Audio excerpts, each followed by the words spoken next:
네, 챔피언스리그 프리뷰입니다. 레알 마드리드 대 아탈란타. 근데 이게 저희가 프리뷰 얘기를 하기 전에 아자르 얘기를 해야 될 것 같습니다. 또 다쳤더라고요. 근데 이제 시기도 시기여서 그런 것도 있겠지만 시즌아웃이라고 하니까. 아, 그러니까 시즌아웃 지금 가능성이 좀 있는 거고. 아자르가 지금 수술 때 오를지 말지를 눕고 좀 이제 저울질을 지금 하고 있는 상태라고 해요. 그래서 만약에 발목 수술이 이제 확정이 되면 시즌아웃 판정을 받는다고 이제 마르카발로 보도가 지금 나와 있는 상태입니다.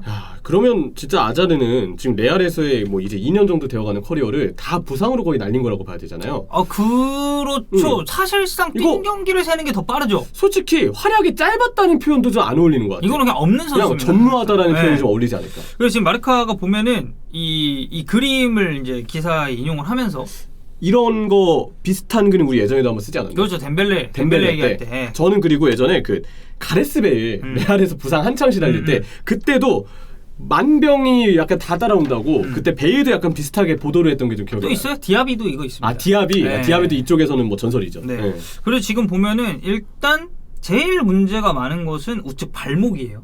발목 쪽에서의 부상이 이렇게 쭈루룩 지금 나와 있고, 살짝 위쪽, 그러니까 발목이랑 그러니까 종아리라고 봐야겠죠. 종아리 쪽에서도 꽤나 큰 부상이 있었고, 이 허벅지 근육 부상도 지금 계속 달고 있는 상황이라서 그러니까 좌우측이 다 그러거든요. 일단 스팟을 보니까 다리 쪽이 많네요. 지금 거의 이 정도면은 걸어다니는 병동 수준입니다. 그렇죠. 네, 진짜로.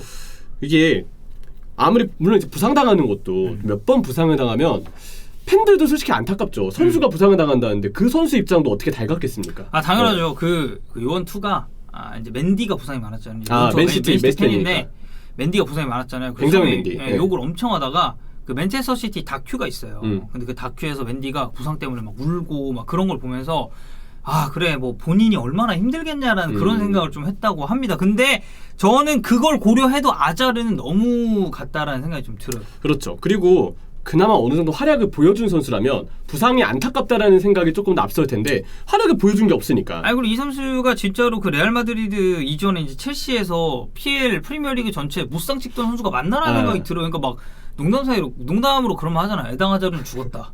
이 사람 이든 해저드다. 이런 얘기 하는 것처럼 그러니까 농담이지만 그만큼 아자르의 활약성이 없었기 때문에 그런 농도 전 따라온다고 생각을 좀 하거든요. 왜냐면 첼시에서는 철강왕이었잖아요. 첼시에서는 부상도 없었고 일단 존나 잘했고 깔끔했지. 리그 탑급은 당연했고. 첼시 레전드입니다. 그럼요. 솔직히. 근데 지금 레알 마드리드에서는 어쨌든 지금 다시 한번 수술대에 지금 오를 가능성이 제기가 되고 있는 상황입니다. 예전에 이제 아자르를 두고 이제 카카랑 조금 누가 더 먹튀냐 이런 얘기를 했었는데 지금까지만 행적을 놓고 봤을 때는 이대로면 카카한테 좀 신뢰 아닌가? 이거는 카카는 거의 풀타임을 뛴 선수와 다름없습니다. 아자르랑 비교를 했을 때는. 오히려 요새 활약 보면은 그 간간히 나오는 유망주도 있죠. 뭐 아리아스라든지 뭐 알투베 그리고 그 또 누구야? 그 우고두로나. 아니면 차라리 이런 비교를 하면 되겠네요. 이 정도면 레알 마드리드 시절 파비뉴 활약이랑 비교해도 돼. 레알 마드리드 파비뉴 못 나오지 않았나요? 한 경기가 나왔을 거예요. 네, 그러니까. 거의 근데 아자르도 지금 이적료 대비 보면 파비뉴가 더 가성비가 있는 거지. 비싸지. 아자르는 이 정도가 얼만데. 그러니까 그렇게 봐야 되지 않을까. 이건 아자르에게 굴욕을 안기기 위한 의미. 이 선수의 지금 계약 기간 2024년까지입니다. 24년까지. 그러니까 기간이 엄청 많이 남아 있어요. 그러니까 레알 마드리드가 이 선수를 진짜 이제는 처분을 해야 되는지 계속 써야 되는지 이걸 데리고 가야 될지를 좀 생각을 많이 해봐야 될 것 같습니다. 자, 이제 어째 프리뷰 얘기를 좀 해보면 양 팀이 1차전에서는 만나서 레알 마드리드가 원정골 한 골 넣으면서 1대0으로 이겼습니다. 그 경기에서 이제 퇴장자가 또 나오면서 아탈란타가 상당히 어려운 경기를 치렀고 헤드 투 헤드는 볼 게 딱히 없는 게 1차전이 그냥 양 팀 첫 만남이었어요. 그쵸. 왜냐면 아탈란타가 이제 챔피언스리그 처녀 출전이었고 이 두 팀의 이런 맞대결을 저희가 지금까지는 본 적도 없고 1차전에서 나온 기록이라든지 그런 경기 양상이 두 팀 간의 맞대결의 전부라고 좀 생각을 해주시면 될 것 같습니다. 자, 매치 팩트 보면 레알이 25번째 챔피언스리그 시즌을 치렀어요. 모두 토너먼트에 진출하는 위협을 세웠고 올 시즌 좀 위험했죠. 그쵸. 위험했는데 결국은 제일 최상단의 이름을 올리면서 16강에 진출했습니다. 일단 마지막 라운드까지 가서 이제 결정이 된 거잖아요. 그렇죠. 치열했죠. 오히려 이제 인터밀란이 그냥 떨어져 버린 게 그때만 해도 찬우 형이 욕하면은 진짜 조회수 잘 나왔는데 지금 존나 잘하잖아요. 요즘에 찬우 형 각 재고 있다는 얘기가 있던데요. 지금 런각이요? 런각 입장 변화각.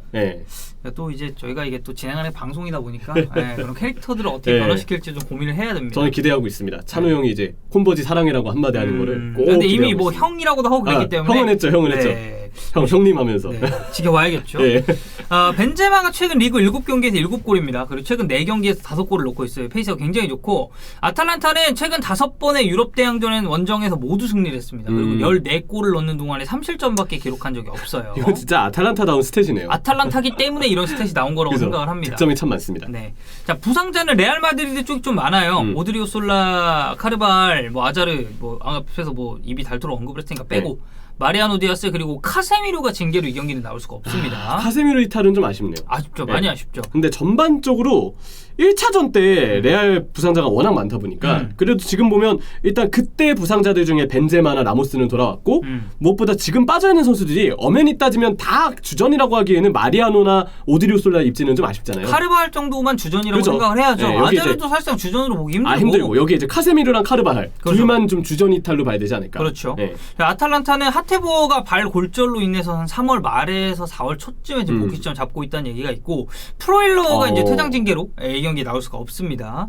최근 흐름 보면 레알 마드리드는 공식전 8경기 무패 6승 2무 라리가 이 선두권 경쟁을 계속해서 하고 있고 시즌 초까지만 해도 리그 챔스 둘 다 부침이 좀 있었습니다. 근데 지금은 지지 않는 팀으로 변모를 하고 있다. 어떻게든 살아나는 것 같아요. 사실 1차전 때도 당연히 레알 마드리드가 되게 어려울 것이다라고 봤는데 이 챔스 DNA라는 게 괜히 있는 게 아닌 것처럼 어떻게든 그거 위기를 극복하고 지금 리그에서도 주전들 다 부상으로 빠져있는 동안에도 꾸역꾸역 승점 쌓았잖아요. 그게 제가 봤을 땐 진짜 중요합니다. 그때 3-2 우리가 아센시오, 마리아노 디아스, 비니시우스 그러니까. 이렇게 나올 때 있었어요. 보기만 해도 너무 무게감이 가벼운데 이 DNA가 참 좋은 거죠. 그렇죠. 무조건 일단 이겨서 승점 3점 쌓고 안 졌다는 게 레알 마드리드 입장에서 정말 중요했고 아탈란타는 리그 15경기 9승 4무 2패입니다. 이 최근에 인터밀란전에서 패배가 있긴 했습니다만 현재 4위로 챔스권 경쟁 이어나가고 있고요. 무리엘 폼이 괜찮아요. 리그 5경기에서 3골. 감각이 상당히 좀 날이 좀 올라 있는 상황입니다. 아탈란타가 결정력이 1차전 때 좀 아쉬웠으니까 지금 무리엘이 살아나고 있는 건 되게 고무적이긴 하네요. 맞습니다. 예상 베스트 11은 UEFA에서 이렇게 예측을 했더라고요. 레알이 약간 4-1-4-1 형태인데 4-3-3입니다. 이거 사실상.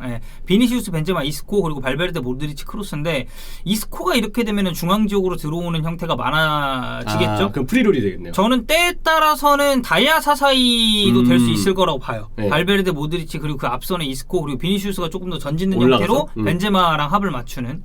그리고 이제 라모스가 아무래도 이 라인업에 돌아왔다는 게 그렇죠.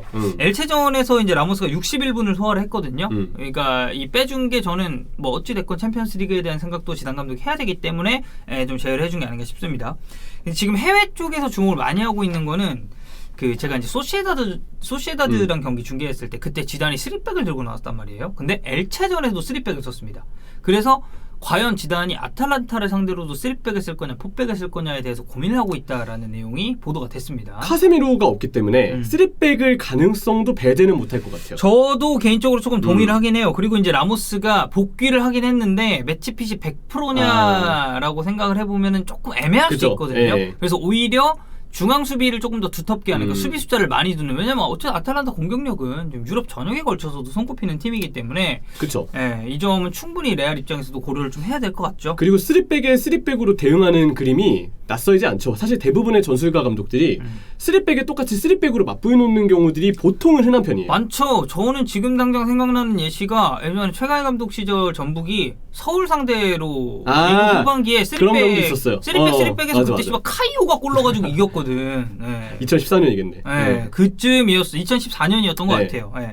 자, 그리고 아탈란타의 경우에는 이런 식으로 선발 라인업이 예측이 됐는데 아무래도 이제 프롤러가 빠진 게 여기를 어떻게 메울까. 그리고 이제 파프 고메스 나가고 나서는 페시나가 계속 이 자리에 뛰고 있으니까 그렇죠. 이런 식으로 나올 공산이 큽니다. 그러니까 아탈란타는 3-4-3 내지는 3-4-1-2 정도로 생각을 하는 게 좀 일반적이라고 볼 수가 있겠습니다.